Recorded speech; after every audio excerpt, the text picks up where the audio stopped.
ওই যে গেল বেপরদা করে গেল, আর যুবকরা বলে অমুকের বউ একটা হয় রে, খুব সুন্দর, খুব সুন্দর।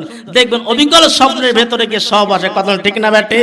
এই জন্য মা বোনদেরকে একটা কথা বলি, আপনার পর্দার ভেতরে যান, পর্দার ভেতরে ঢোকেন, স্বামীর খেদমত করেন, 5 ওয়াক্ত নামাজ পড়েন, রোজা মাসে রোজা রাখেন, কথা ঠিক না ব্যাটে? অত দরদরি করার লাগবে না। আমার ভাইয়েরা, ও মা বোনেরা, আল্লাহ নবী ডাক দিলেন, যুবক রে,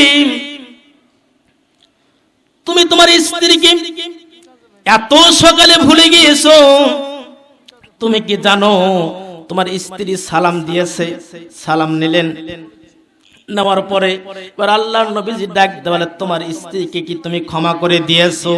তখন বলছেন, না আমি তো ক্ষমা করে দেই নাই। কারণ কি? তখন বলছে, হুজুর গো,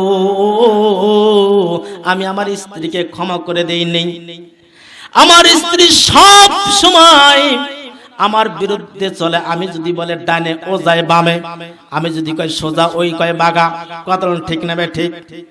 আমার ভাইয়েরা, শেষ পর্যন্ত আল্লাহ নবী ডাক দেন, যুবক রে, তোমার স্ত্রীকে তুমি ক্ষমা করে দাও। তোমার স্ত্রীকে তুমি ক্ষমা না করে দাও, তাহলে তোমার স্ত্রীর কবরটা জাহান্নামের আগুন দিয়ে ভরে গেছে। যুবক ডাক দিল, হুজুর গো, ইয়া রাসূলুল্লাহ, ইয়া হাবিবাল্লাহ, এক সত্য আমি ক্ষমা করতে পারি, যদি কাল কিয়ামতের ময়দানে যদি আমি আটকে যাই, আপনি যদি সুপারিশ করে যদি আমাকে জান্নাত নিয়ে যান, তাহলে আমার স্ত্রীকে আমি ক্ষমা করে দিব। আল্লাহ নবী ডাক দেন, যুবক রে, আমি ওয়াদা দিলাম রাসূল, আমি ওয়াদা দিলাম, কাল কিয়ামতের ময়দানে যদি কোনো বিপদে পড়ে যাও, আমি রাসূল নিজে সুপারিশ করে তোমাকে জান্নাত নিয়ে যাব। আমার বন্ধুগণ, এরপরে স্ত্রীকে ক্ষমা করে দিলেন। পরের রাতে মা স্বপ্নে দেখে আল্লাহ রাব্বুল আলামিন তার কবর থেকে আগুন নিভিয়ে দিয়েছে। বলেন সুবহানাল্লাহ। জিকির করি, লা ইলাহা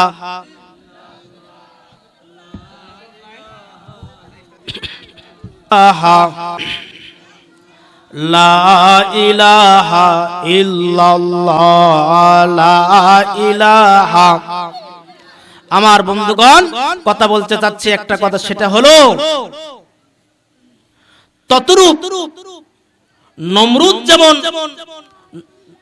নমরুদকে আল্লাহ রাব্বুল আলামিন ক্ষমতা দিয়েছিল, কি ক্ষমতা দেয়নি? ক্ষমতা দিয়েছিল। যখন নমরুদ ক্ষমতা পাওয়ার পরে ইব্রাহিমের উপরে অত্যাচার শুরু করে দিল, ইব্রাহিম বিজয় হলো, নমরুদ শেষ হলো। কথা ঠিক না বে ঠিক?